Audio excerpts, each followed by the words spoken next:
Of all the pains a parent can endure, ingratitude is perhaps the sharpest.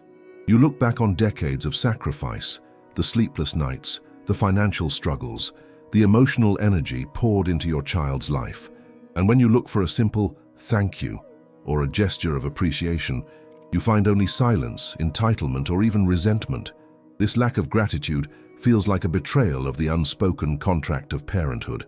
It makes you question your worth and leaves you feeling used and discarded. You might ask yourself, was it all for nothing? The bitterness that follows can poison your soul, turning your love into a heavy stone of regret. However, Viktor Frankl, the psychiatrist who survived 4 concentration camps and lost everything but his spirit, teaches us that our dignity does not depend on the appreciation of others. He invites us to look deeper into the nature of gratitude and the human condition. Frankl challenges us to see that while we cannot force our children to be grateful, we can choose how we interpret their behavior. We can transform the pain of ingratitude into a source of immense inner strength.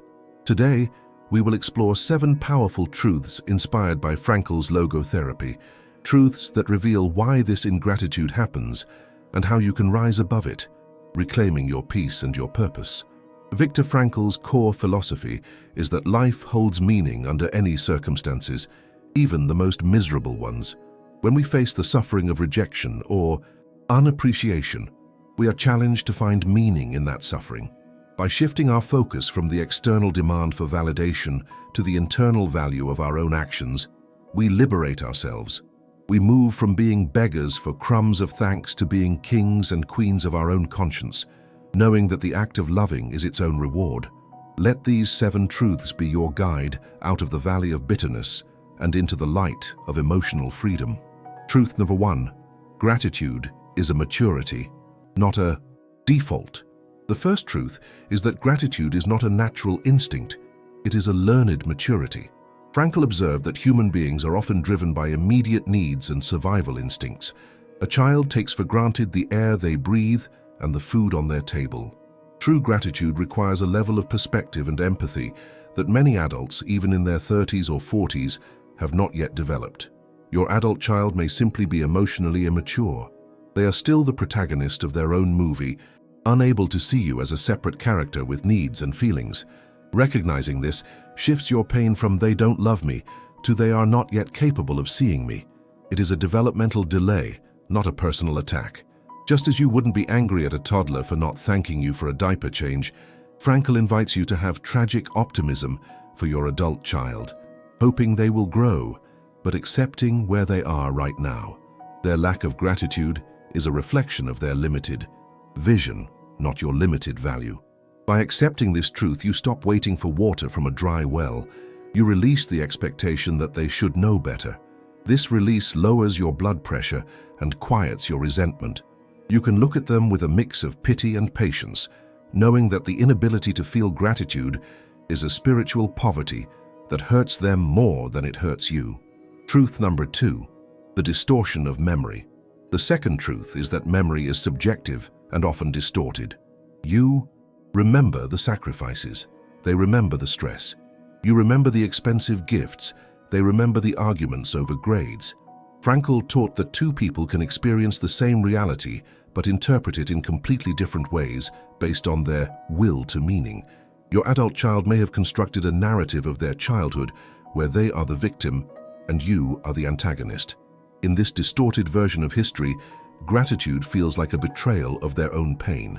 This is painful to accept, but it is crucial. They are not withholding gratitude for the good things you did. They are often blinded to those good things by their focus on the bad. They are looking through a dark lens. This is not about objective truth. It is about their emotional reality. Fighting them on the facts, "but I bought you a car," rarely works because emotions don't obey logic. The Franklian response is to validate their feelings without validating their facts. You can acknowledge their pain without agreeing with their revisionist history. More importantly, you must hold on to your own truth. You know what you gave. You know the love you poured out. Their inability to remember it does not erase it from the cosmos. Your deeds are preserved in what Frankl called the granary of the past, where nothing can be lost. Your legacy of love stands firm regardless of their current blindness. Truth number 3, the independence trap. The third truth is that for some adult children, expressing gratitude feels like admitting dependency. If they are struggling to establish their own identity, acknowledging how much you did for them can make them feel small, weak, or indebted. They push away your help and your history because they want to feel like self-made men or women. Gratitude requires humility, and if their ego is fragile, humility feels like humiliation. Frankl emphasized the human need for autonomy. Your child might be withholding thanks as a way to assert their separate power. It is a clumsy, immature way of saying, "I don't need you anymore." They fear that if they say thank you, they are handing you a receipt that you will use to control them later. It is a defensive maneuver, born of insecurity. Understanding this allows you to see their ingratitude as a mask for their fear of inadequacy. They are not trying to hurt you, they are trying to protect a fragile sense of self. The most strength-giving response is to step back and let them feel the weight of their own life. Stop over-functioning for them. When they realize how hard life actually is without your support, the soil for genuine gratitude may finally begin to be tilled, but they must hold the plow themselves. If something in these words reached a part of you no one sees, you're welcome to support the channel through the thanks button. It helps keep this space of compassion alive. Truth number 4. The meaning of giving is in the act. The fourth truth is the core of Frankl's philosophy. The meaning of an action lies in the action itself, not in the result. We live in a transactional world where we give to get. We invest to see a return. But parenting is a spiritual act, not a business deal. If you gave love only to receive thanks, it was a transaction. If you gave love because it was the right thing to do, because it was an expression of your values, then the ingratitude of the recipient cannot rob you of that meaning. Frankl challenges us to purify our motives. He asks, can you find meaning in the sacrifice itself? The nights you stayed up, the comfort you gave, those moments shaped you. They made you a more compassionate, selfless, and capable human being. That growth is yours forever. No one can take it away. When you embrace this truth, you become untouchable. Your self-worth is no longer held hostage by your child's mood. You can say, I loved well, I gave my best. That is enough. This is not resignation, it is liberation. It is the strength of character that says my integrity is not dependent on your applause.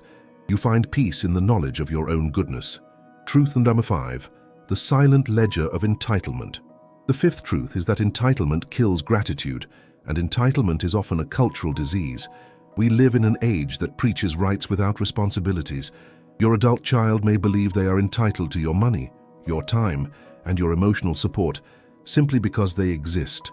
They view your sacrifices not as gifts, but as duties. Frankl warned against this. Demand quality of life, where people ask what life owes them instead of what they owe life. This entitlement is a spiritual vacuum. It sucks the joy out of relationships. If your child suffers from this, your generosity is fueling the fire. The most loving thing you can do is to stop feeding the beast. Frankl believed in the power of healthy tension. By setting boundaries and saying no, you introduce the necessary tension that wakes them up to reality. When the flow of unearned benefits stops, the entitlement begins to starve. Pain is often the only teacher entitlement listens to. By allowing them to experience the natural consequences of their choices, you are offering them a chance to develop character. It is a tough love, but it is the only kind that can break the spell of entitlement and create the possibility for future gratitude. Truth number 6, your identity beyond parenthood. The sixth truth is a call to expand your own horizon. If your child's ingratitude devastates you, it's maybe because your identity is too tightly wound around being an appreciated parent. Frankl teaches that we must find meaning in multiple areas of life, in creativity, in nature, in other relationships, and in our attitude towards suffering. If this door of parenting has closed or become cold, you must open other doors. This truth invites you to reclaim the parts of yourself you sacrificed, the artist, the friend, the adventurer, the spiritual seeker. These parts of you are waiting to be fed. By shifting your focus to your own growth, you dilute the poison of their ingratitude. It hurts less because it matters less. You are too busy living a meaningful life to sit around waiting for a thank you note that may never come. Paradoxically, this independence makes you more respected. An adult child respects a parent who has a life. Your happiness becomes your revenge, not a malicious revenge, but a spiritual one. You prove that your joy is self-sourced. You model for them what a resilient, meaning-filled life looks like, which is the greatest lesson a parent can teach.